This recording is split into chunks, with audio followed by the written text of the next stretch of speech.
This one woodworking project earned me over $1,000 of revenue in 1 month. It's very easy to build, it's low cost, and I'll show you how to build this thing right now. This is the shoe tray, or boot tray, or shoe organizer, or whatever you want to call it. This is my most popular selling item.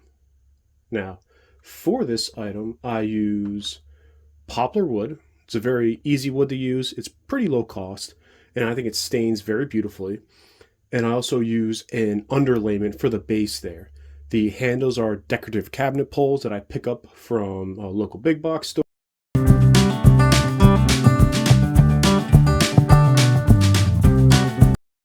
So to start off, you first want to cut a 45-degree angle on the ends of all your pieces of poplar, like you see me doing here. Now, if you're wondering what that green saw is, no, it's not a Makita. It's actually a Metabo saw. It's a fantastic little miter saw. So as we get up close here, you can see that I'm cutting that 45. This piece, I already had a 45 on the other end, so it kind of made it easier. So now, just doing a little cut right there, just to make sure I'm nice and accurate, because that really helps with the glue up later on. And trust me, gluing up 90-degree miters, if you've never done it before, it can totally be a pain in the butt. But as we're moving along here, how I get both pieces to match is, you see right there, I like to mirror my finished piece onto the piece I'm about to cut, just so I make sure, again, for that accuracy of the glue up. And see here, I get it all nice and squared up, do my little mark, and then here I cut another 45-degree on that. Now we get to everyone's favorite, the sanding. And sanding and sanding. With this, I start at 180 grit, which is kind of high, I know, but where I've been getting the wood for right now, it's already pretty well finished. When I get into more of the rough stuff, I'll start at about 60 or maybe 80, but I start at 180, and then I work my way up to 220.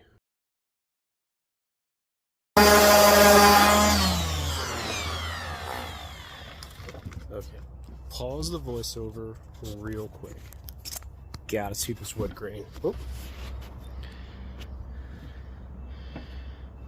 Look at that. Oh, that's cool. I don't know what that's called. I call it mountain peaks, but that is beautiful.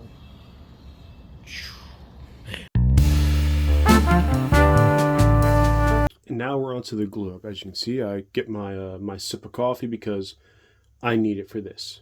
Now I have these little these 90-degree angle clamps that I like to use to try to keep everything nice and square.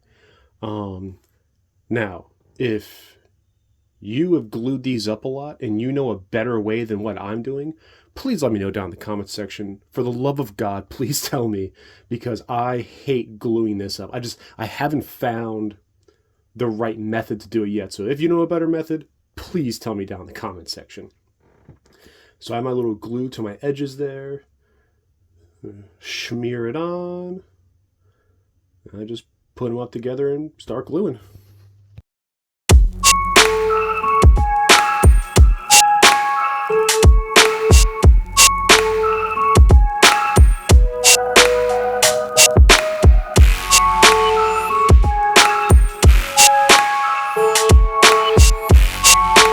After we have the piece glued up, I touch it up a little bit, just to, get the extra glue off and whatnot.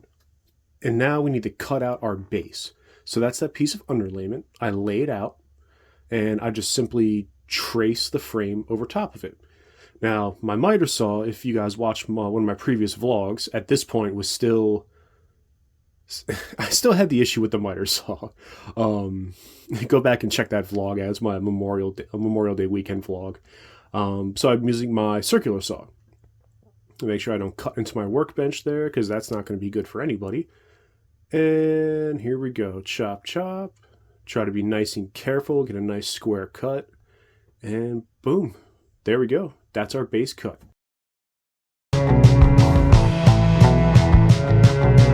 So now move on to the staining process. To start it off, I wipe it down with mineral spirits.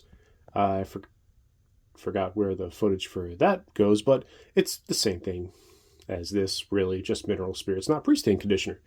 So after the mineral spirits dries up, I hit it with some pre-stain conditioner to condition the wood, kind of pop the grain out a little more, and yeah, then I move on to the staining after the pre-stain conditioner has dried up. With this one, I'm using an espresso stain for Minwax. So now I just, rub it into all the surfaces, make sure you're getting those corners really well.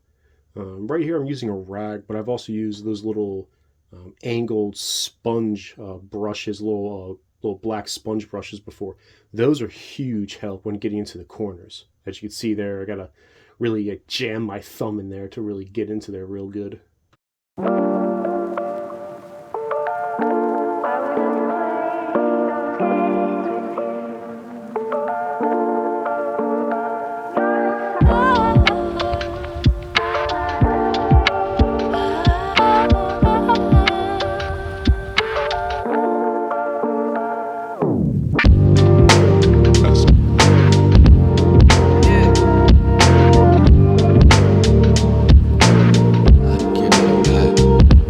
To seal it all up, I'll be using a spray-on lacquer.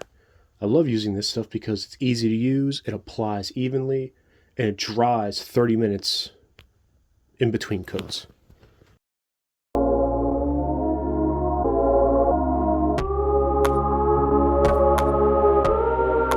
And the next step after the lacquer cures is applying the base to the frame. I pre-drill all the holes. I use a countersink bit to avoid chip out, and then I apply the screws. Now, one thing I messed up on a couple times was when pre-drilling the holes, you got to be very, very careful not to break through either end of the frame or cause chip out or anything like that. Especially when you're this far along in the project, it's a real pain in the butt to have to either try to patch it or redo the entire project. I know, that happened to me 2 times. And I hope I don't do it again. The final step of building the shoe tray is to attach these handles. Now what I do is I measure the short end of the shoe tray to try to find a rough center of it. And then what I do is I mark it off, and then I line up my handle and I give it a little tap with a hammer so it leaves an indentation on the wood so I know where to drill through. Then I drill through it, I put my first screw in, and then when I have the screw secured, I do the same process with the other end, tap that end, get my little mark, drill it, and I repeat on the other side as well.